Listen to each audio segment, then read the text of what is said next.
Hey guys, what's up? In this tutorial we're going to teach you how you can archive and that way hide classes on Google Classroom really quickly. So let us get started. So head over to classroom.google.com, make sure that you're logged in with your Gmail/Google account. And let's assume guys you have completed the class here on Classroom and now you'd like to get rid of it or remove it from that list of ongoing classes. So you may do that by simply hiding/archiving it. So what you want to do guys to do that is head over to the home section, and here on the right hand side you will see the list of all classes we have joined or created so far. And to archive it, simply click on these three dots here to access more options and select archive from the drop down menu.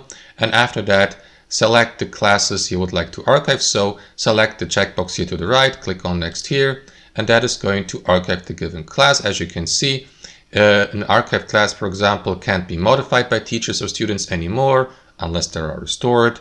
And yeah, that's basically it. All class files will remain in Google Drive. Bear that in mind as well. And as previously mentioned, the given class will then be moved to another section of your account, to the archive classes section. So let me do that really quickly by clicking on archive here.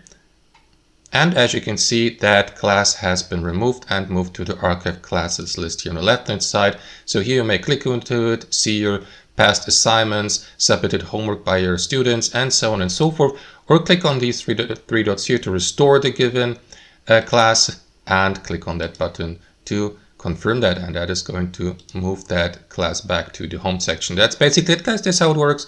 Thanks for watching and have a wonderful day.